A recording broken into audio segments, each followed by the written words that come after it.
آج کی اس محفل میں چند چھوٹے چھوٹے ایسے کلمات کہ جن کے پڑھنے سے انسان کے گناہ دھل جاتے ہیں اور اس کے نام اعمال میں نیکیاں لکھی جاتی ہیں، اور اتنی نیکیاں ملتی ہیں کہ حدیث پاک کا مفہوم ہے کہ فرشتے اس کی نیکیاں لکھ لکھ کر تھک جاتے ہیں۔ تو ایسی چند باتیں میں آپ کو بتلاؤں گا تاکہ آپ اس کی پابندی کریں۔ پھر توجہ فرمائیں کہ یہ چھوٹی چھوٹی باتیں ہوں گی لیکن اتنی قیمتی، اللہ تعالیٰ کے ہاں اتنا ان کا مقام ہے کہ ان کلمات کو کہنے والا بندہ اپنے گناہوں کو دھلوا لیتا ہے اور اتنا اجر ملتا ہے کہ حدیث پاک میں فرمایا گیا کہ فرشتے اس بندے کی نیکیاں لکھ لکھ کر تھک جاتے ہیں۔ تو بچیوں کو چاہیے کہ وہ ایسے کلمات اپنی زبان سے بولتی رہا کریں کہ جن کی اتنی نیکیاں ہیں پہاڑوں برابر کہ ان کو لکھتے لکھتے بھی فرشتے تھک جاتے ہیں۔ اس کے دو فائدے ہوں گے۔ ایک تو قیامت کے دن آپ کے پاس نیکیوں کا ذخیرہ بہت ہوگا، اور دوسری بات یہ ہوگی کہ ان نیکیوں کے کرنے کی وجہ سے آپ کے جو پہلے گناہ ہو چکے ان کی ظلمت دھل جائے گی۔ تو دو فائدے ہو جائیں گے، پہلے گناہوں کی ظلمت ختم، اور دوسرا نام اعمال کے اندر نیکیوں کا ذخیرہ زیادہ۔ تو دیکھو یہ کتنی مزے کی بات ہے۔ تو اس کی ہوتی ہے عادت بنانے کی بات۔ اگر آپ ان کلمات کو پڑھنا عادت بنا لیں تو روز مرہ آپ کو نیکیاں ملتی جائیں گی۔ ہر دن آپ کے نام اعمال میں نیکیاں لکھی جائیں گی۔ ان میں سے ایک پہلا عمل ہے استغفر اللہ پڑھنا۔ جب ہم استغفر اللہ پڑھتے ہیں تو اس کا مطلب یہ ہوتا ہے کہ اے اللہ، میں اپنے گناہوں پہ نادم اور شرمندہ ہوں، آپ میرے ان گناہوں کو معاف فرما دیجیے۔ چنانچہ اس استغفار کی ایک بہت بڑی فضیلت یہ ہے کہ استغفار کرنے والے بندے پر اللہ کا عذاب نہیں آتا۔ توجہ فرمائیں کہ استغفار کثرت سے کرنے والے بندے پر اللہ تعالیٰ کا عذاب نہیں آتا۔ کیا مطلب؟ کہ دنیا میں گناہوں کی وجہ سے انسان ذلیل ہوتا ہے، رسوا ہوتا ہے، دشمن اس پر غالب آ جاتے ہیں، اس کے رزق میں کمی کر دی جاتی ہے۔ تو یہ گناہوں کا جتنا وبال ہے اللہ تعالیٰ استغفار کی وجہ سے اس کو روک دیتے ہیں۔ ہر عورت چاہتی ہے کہ مجھے دنیا میں رسوائی نہ ہو، کہیں گناہوں کی وجہ سے میری شکل ہی نہ مسخ کر دی جائے، مجھ سے رزق ہی نہ چھین لیا جائے۔ تو اگر یہ تمنا دل میں ہے تو پھر اس کے لیے آپ کثرت کے ساتھ استغفار کریں۔ سنیے قرآن عظیم الشان، اللہ تعالیٰ فرماتے ہیں ما کان اللہ لیعذبہم وانت فیہم، اے میرے محبوب جب تک آپ ان لوگوں کے درمیان ہیں اللہ ان لوگوں کو عذاب نہیں دے گا۔ وما کان اللہ معذبہم وہم یستغفرون، اور اللہ اس وقت تک بھی ان کو عذاب نہیں دے گا جب تک کہ یہ استغفار کرتے رہیں گے۔ اس کا مطلب یہ کہ نبی علیہ السلام کی موجودگی میں جو برکتیں تھیں کہ اللہ کا عذاب ٹل گیا تھا، استغفار کے پڑھنے سے بھی وہی برکتیں ظاہر ہوتی ہیں، اللہ تعالیٰ اپنے عذاب کو ٹال دیتے ہیں۔ چنانچہ مکہ مکرمہ کے جو لوگ تھے وہ نبی علیہ السلام سے کہتے تھے کہ اگر ہم آپ کا انکار کرتے ہیں تو ہمارے اوپر عذاب کیوں نہیں آتا؟ اور ان کے اوپر عذاب کوئی نہ آیا۔ تو یہاں پر مفسرین نے تفصیل لکھی، وہ فرماتے ہیں کہ مکہ والوں پر عذاب اس لیے نہ آیا کہ اللہ تعالیٰ کے نبی علیہ السلام وہاں موجود تھے۔ سوال پیدا ہوتا ہے کہ جب نبی علیہ السلام نے ہجرت فرما لی تو اس وقت عذاب آ جاتا؟ تو اس کا جواب علماء نے دیا کہ وہاں پر کچھ صحابہ موجود تھے جنہوں نے ہجرت نہیں کی تھی، وہیں رہ گئے تھے، مگر کلمہ پڑھا تھا انہوں نے، بوڑھے تھے یا کوئی اور عذر تھا، تو ان کی برکت سے عذاب نہ آیا۔ پھر اس پر سوال پیدا ہوتا ہے کہ چلو پھر جب ایک وقت ایسا آیا کہ سارے ہی مسلمان ہجرت کر کے چلے ہی گئے تھے اور پیچھے کافر ہی رہ گئے تھے، مشرکین ہی رہ گئے تھے، تو اس وقت عذاب آ جاتا؟ تو مفسرین نے لکھا کہ ان مشرکین کی عادت تھی کہ جب یہ طواف کرتے تھے بیت اللہ کا تو غفرانک کا لفظ کہا کرتے تھے، غفرانک کا، اے اللہ ہماری مغفرت کر دے، یہ بھی استغفار ہے۔ تو مشرکوں کے اس لفظ کے کہنے کی وجہ سے اللہ نے ان کو بھی عذاب سے بچائے رکھا۔ تو اگر مشرک یہ لفظ کہہ دے اللہ اس کو عذاب سے بچا دیتے ہیں، تو اگر مومن کہے گا تو پھر اللہ تعالیٰ کتنے مہربان ہوں گے۔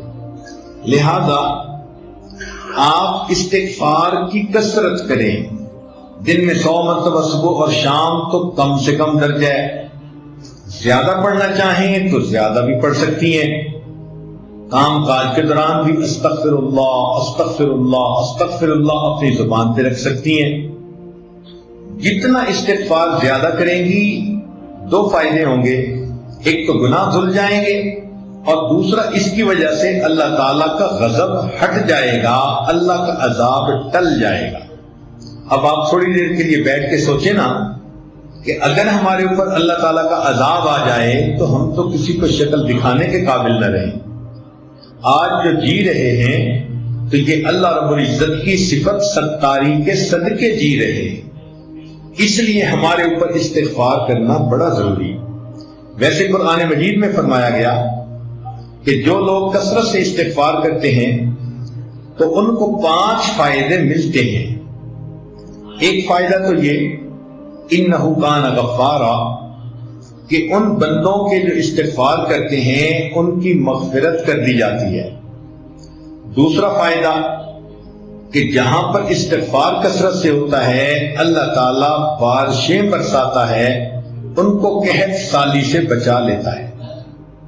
وَيُمْدِدْكُمْ بِأَمْوَالٍ، جو لوگ استغفار کرتے ہیں اللہ تعالیٰ ان کے مال میں برکت دے کر ان کی مدد کرتے ہیں۔ وَبَنِينَ، اور جو لوگ استغفار کثرت سے کرتے ہیں اللہ تعالیٰ ان کو بیٹے عطا کرتے ہیں۔ اب کون سی عورت ہے شادی شدہ جو کہے کہ مجھے بیٹے کے پیدا ہونے کی طلب نہیں، تمنا نہیں؟ ہر عورت وش کرتی ہے، اور یہ بیٹے والی نعمت کیسے ملتی ہے؟ قرآن پاک کی آیت کا مفہوم کہ استغفار زیادہ کریں گی تو اللہ رب العزت بیٹے کے ساتھ بندے کی مدد فرمائیں گے۔ جنات، اللہ تعالیٰ باغ عطا فرمائیں گے۔ وَيَجْعَلْ لَكُمْ أَنْهَارًا، اور اللہ تعالیٰ زمین سے پانی کے چشمے جاری فرمائیں گے۔ اس لیے ہمیں چاہیے کہ ہم کثرت سے استغفار کریں۔ استغفار ہر بندے کو کرنا چاہیے، چاہے نیک ہے چاہے بد ہے، اس لیے کہ اگر کافر ہے تو کفر سے توبہ استغفار کرے، اگر عام مسلمان ہے تو اپنے گناہوں سے توبہ استغفار کرے، اگر گناہوں میں ملوث نہیں ہوتا، نیک بندہ ہے، تو اس کے دل میں بھی جو غفلت آ جاتی ہے اس سے استغفار کرے۔ اور اگر کوئی کہے کہ میرا دل غافل بھی نہیں ہوتا، تو ایسے بندے کے دل و دماغ میں بھی شیطان وسوسے تو ڈالتا ہے، ان وساوس سے شیطانی پہ استغفار کرے۔ اور اگر کوئی کہے کہ مجھے تو شیطان وسوسے بھی نہیں ڈالتا، تو وہ بھی اپنے اخلاص کی کمی کے اوپر استغفار کرے کہ جتنے خلوص سے ہمیں زندگی گزارنی چاہیے تھی ہم نہیں گزار پا رہے۔ تو استغفار کے کرنے سے انسان اللہ تعالیٰ کے عذاب سے امن میں آ جاتا ہے، بچ جاتا ہے، گناہ دھل جاتے ہیں، اور اللہ تعالیٰ اس کی مدد فرماتے ہیں، رزق میں برکت سے، بیٹوں میں برکت عطا فرما کے، اور اس کے اللہ تعالیٰ دنیا کے ان مسائل کو حل فرما دیتے ہیں۔ آپ استغفار کی کثرت کریں گی تو آپ کو کسی عامل سے کوئی عمل پوچھنے کی ضرورت ہی نہیں رہے گی۔ کاروبار کی پریشانی استغفار سے ختم، کیونکہ اللہ تعالیٰ جو فرماتے ہیں کہ مال کے ذریعے سے مدد کروں گا۔ اگر اولاد کی پریشانی ہے تو وہ استغفار سے ختم، کیونکہ اللہ تعالیٰ فرماتے ہیں کہ میں بیٹے دے کر ان کی مدد کروں گا۔ اگر کسی کا کام نہیں چلتا تو جیسے اللہ فرماتے ہیں کہ میں باغوں سے پھل عطا کروں گا، اللہ تعالیٰ ان کو دکان سے بھی پھل عطا فرمائیں گے، کاروبار اچھا چلے گا۔ تو ایک استغفار کی کثرت سے ہماری زندگی کے کتنے مسئلے حل ہو جاتے ہیں۔ دوسرا کام یہ کہ انسان کی زندگی میں کبھی خوشی ہوتی ہے، کبھی غمی ہوتی ہے، کبھی کام مرضی کے مطابق ہوتے ہیں اور کبھی کام مرضی کے خلاف ہوتے ہیں۔ تو اگر تو کام مرضی کے مطابق ہوں تو ہمیں اللہ کا شکر ادا کرنا چاہیے، اور اللہ تعالیٰ کا شکر ادا کرنے کا آسان طریقہ یہ ہے کہ زبان سے الحمدللہ کہیں۔ ہمیں چاہیے کہ ہر نعمت پر ہم اللہ کا شکر ادا کریں۔ اس شکر ادا کرنے کی فضیلت یہ ہے کہ آئی ہوئی نعمت انسان سے واپس نہیں لی جاتی۔ لَإِن شَكَرْتُمْ لَأَزِيدَنَّكُمْ، اللہ تعالیٰ فرماتے ہیں کہ اگر تم شکر ادا کرو گے ہم اپنی نعمتیں اور زیادہ عطا فرمائیں گے۔ اب مثال کے طور پر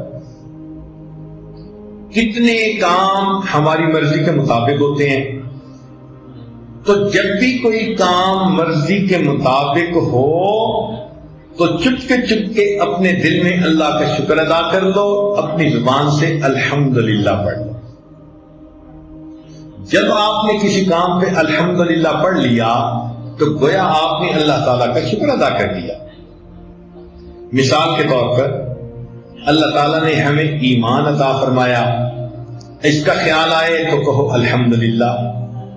اللہ تعالیٰ نے آپ کو صحت عطا فرمائی، بیماری کوئی نہیں، خیال سوچ میں آئے تو کہو الحمدللہ۔ اللہ تعالیٰ نے آپ کو عزت کی زندگی دی تو یہ خیال آئے تو کہو الحمدللہ۔ اللہ تعالیٰ نے آپ کو عزت کی روزی گھر بیٹھ کر عطا فرمائی، یہ خیال آئے تو کہو الحمدللہ۔ اللہ تعالیٰ نے آپ کو اولاد عطا فرمائی، بیٹے بھی دیے، بیٹیاں بھی دیں، جب ان پہ نظر پڑے تو کہو الحمدللہ۔ اللہ رب العزت نے آپ کو اپنا گھر دیا، سر چھپانے کا در دیا، جب اس کو دیکھیں تو کہو الحمدللہ۔ اگر کوئی آپ کی تعریف کرے، کوئی عورت آپ کو کہتی ہے آپ نے بڑا اچھا کیا، میں بہت خوش ہوں، تو اس تعریف پر کہو الحمدللہ۔ اگر آپ کے بچے بخیریت سکول سے واپس آ گئے، ان کو دیکھتے کہو الحمدللہ۔ اگر آپ کے بچے شوق ذوق کے ساتھ پڑھتے ہیں تو کہو الحمدللہ۔ اگر وقت پہ آپ نے کپڑے دھو لیے، تیار ہو گئے، کہو الحمدللہ۔ اگر آپ نے کھانا وقت پہ پکا لیا کہو الحمدللہ۔ اگر آپ کے گھر مہمان آئے اور وہ خوش واپس گئے کہو الحمدللہ۔ اگر آپ کو وقت پہ نماز پڑھنے کی توفیق مل گئی کہیں الحمدللہ۔ آپ نے وقت پہ تلاوت پابندی کے ساتھ کر لی، اذکار مراقبہ پابندی کے ساتھ کر لیا، کہیں الحمدللہ۔ اگر آپ ایک دن بے پردگی سے بچ گئی پردے کا آپ نے خیال لحاظ رکھا تو کہو الحمدللہ، اگر آپ نے کسی دل میں کسی کا دل نہیں دکھایا تو کہو الحمدللہ۔ معلوم ہوا کہ جب بھی کوئی کام آپ کی مرضی ایکسپیکٹیشن کے مطابق ہوتا ہے، اس کام پر اگر آپ الحمدللہ کہہ لیں گی تو اللہ تعالیٰ کی شکر گزار بندیوں میں شامل ہو جائیں گے۔ جب آپ کا دل خوش ہو کسی بات پہ، سکون ہو، تو کہو الحمدللہ۔ آپ کا خامن گھر آیا اور مسکراتے چہرے کے ساتھ آیا، آپ کو دیکھ کے مسکرایا، کہو الحمدللہ۔ ناشتہ آپ نے ٹھیک وقت پہ خامن کو کروا دیا، کہو الحمدللہ۔ بچوں کو خوش کھیلتا دیکھا، کہو الحمدللہ۔ آپ کو کسی دن ساس نے تنگ نہیں کیا، کہو الحمدللہ۔ نند نے کسی دن آپ کو تانا نہیں دیا، کہو الحمدللہ۔ اگر آپ کی کوئی دعا قبول ہو گئی، کہو الحمدللہ۔ آپ سوئیں اور آپ کو پرسکون نیند آئی تو جاگنے پہ کہیں الحمدللہ۔ بھوک لگی تھی، آپ نے کھانا کھا لیا، پیٹ بھر کے کہو الحمدللہ۔ پیاس لگی تھی، ٹھنڈا پانی اللہ نے دیا، پی کر کہیں الحمدللہ۔ نرم بستر اللہ نے سونے کے لیے عطا فرمایا، بستر پر لیٹتے ہی کہیں الحمدللہ۔ تو اگر آپ غور کریں تو مجھے تو لگتا ہے کہ ہمیں ہر وقت ہی الحمدللہ کہنا چاہیے، حالانکہ ہماری عورتیں دن میں ایک دفعہ بھی نہیں کہتی ہوں گی الا ماشاء اللہ۔ تو غور کریں کہ کتنی غفلت کی زندگی ہم گزار رہے ہیں کہ ہمیں تو لمحے لمحے اللہ کی نعمت پر شکر ادا کرنا چاہیے تھا، اور ہمیں اس بات کا احساس ہی نہیں، اور اللہ کی ان نعمتوں کو ہم ایسے استعمال کرتے ہیں جیسے کہ ہمارا حق تھا جو اللہ نے ہمیں دے دیا۔ حالانکہ جن کو یہ نعمتیں نہیں ملی ان سے جا کے پوچھو نا۔ اب جس بچی کا رشتہ نہیں آتا اس سے پوچھو کہ وہ دل میں کتنا دکھی ہوتی ہے۔ آپ کو اللہ نے اگر محبت کرنے والا خامن دیا تو کیوں زبان سے نہیں نکلتا الحمدللہ؟ الحمدللہ کا لفظ تو آپ ایک دن میں سینکڑوں دفعہ کہنے کی عادت ڈال لیں۔ بات بات میں الحمدللہ یہ ہوا، الحمدللہ یہ ہوا، بات کرتے ہوئے یہ کہیں۔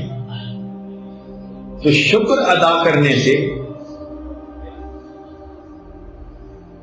انسان کو ایک تو نعمتوں میں اضافہ نصیب ہو جاتا ہے، اور ایک دوسرا فائدہ یہ کہ شکر ادا کرنے سے اللہ کا عذاب ٹل جاتا ہے۔ جیسے استغفار سے عذاب ٹل جاتا ہے نا، شکر ادا کرنے سے بھی عذاب ٹل جاتا ہے۔ سنیے قرآن عظیم الشان، اللہ تعالیٰ ارشاد فرماتے ہیں ما یفعل اللہ بعذابکم ان شکرتم وآمنتم۔ اے میرے ایمان والے بندو، اگر تم ایمان لاؤ اور میرا شکر ادا کرو تو تمہیں عذاب دے کر اللہ کے ہاتھ کیا آئے گا؟ اللہ تعالیٰ تمہیں کیوں عذاب دے گا اگر تم ایمان لا کر اس کا شکر ادا کرو؟ تو معلوم ہوا کہ استغفار سے بھی عذاب ٹل جاتا ہے، اور شکر ادا کرنے سے بھی اللہ کا عذاب ٹل جاتا ہے۔ تو دیکھو یہ کتنے چھوٹے چھوٹی باتیں ہیں اور کتنا ان کا فائدہ ہے، اللہ اکبر کبیرہ۔ آپ یوں سمجھیے کہ میں آپ کو آج کچھ ہیرے اور موتی تحفے میں دے رہا ہوں۔ یہ الحمدللہ کا لفظ اتنا اچھا لفظ ہے کہ جنتی جنت میں صرف اتنا کہیں گے وقال الحمدللہ رب العالمین۔ جنتی بھی جنت میں ہر وقت اللہ کی جو ہے تعریف کریں گے، الحمد کہا کریں گے۔ آپ وہ جنتیوں والا کام دنیا میں کر لیں تو اللہ تعالیٰ کی نعمتوں کا شکر ادا کرنا اور الحمد کا لفظ کثرت سے استعمال کرنا اپنی گفتگو میں، اور ہر وقت جس نعمت کو بھی دیکھو، ہر وقت بس جو بھی چیز آپ کی مرضی کے مطابق ہو رہی ہے بس اس پر الحمدللہ کہہ دو۔ موٹا سا اصول یہ ہے۔